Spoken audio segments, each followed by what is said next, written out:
बहुत समय पहले एक गांव में एक बूढ़ा आदमी अपने 3 बेटों के साथ रहता था। वह गांव रेगिस्तान के पास बसा हुआ था और उस बूढ़े के पास 17 ऊंट थे। ऊंट ही उसकी कमाई का मुख्य जरिया थे।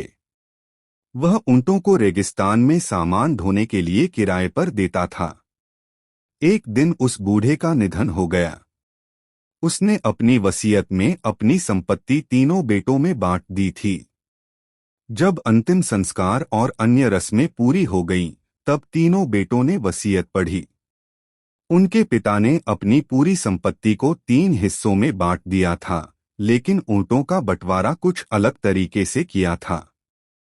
17 ऊंटों को तीनों में बराबर बांटना संभव नहीं था, क्योंकि 17 एक विषम और अभाज्य संख्या है जो बराबर हिस्सों में विभाजित नहीं हो सकती।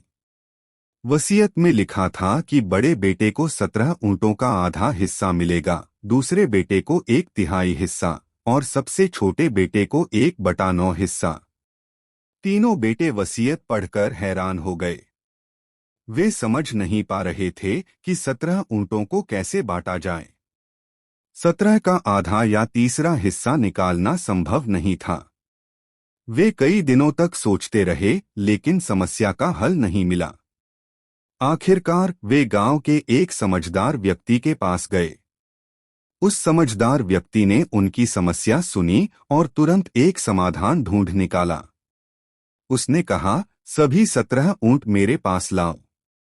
तीनों बेटे ऊंटों को लेकर उस समझदार व्यक्ति के पास पहुंचे। उस व्यक्ति ने अपने पास से एक ऊंट और जोड़ दिया, जिससे कुल ऊंटों की संख्या 18 हो गई।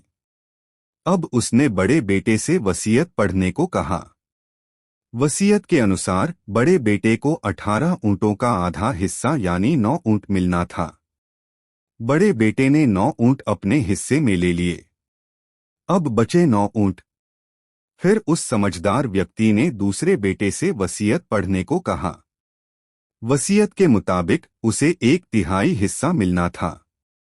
18 का 1/3 होता है 6 ऊंट। दूसरे बेटे ने अपने हिस्से के 6 ऊंट ले लिए। अब तक कुल 9 + 6 15 ऊंट बंट चुके थे। अब छोटे बेटे ने वसीयत पढ़ी। उसके हिस्से में 1/9 ऊंट आने थे। 18 का 1/9 होता है 2 ऊंट। सबसे छोटे बेटे ने 2 ऊंट अपने हिस्से में ले लिए। अब तक कुल 9 + 6 + 2 17 ऊंट बंट चुके थे। अंत में समझदार व्यक्ति ने अपना जो 1 ऊंट जोड़ा था, उसे वापस ले लिया। इस तरह उस समझदार व्यक्ति ने बड़ी बुद्धिमानी से समस्या का हल निकाल दिया। इस कहानी से हमें यह सीख मिलती है कि हर समस्या का हल होता है, बस सही नजरिए से उसे हल करना आना चाहिए।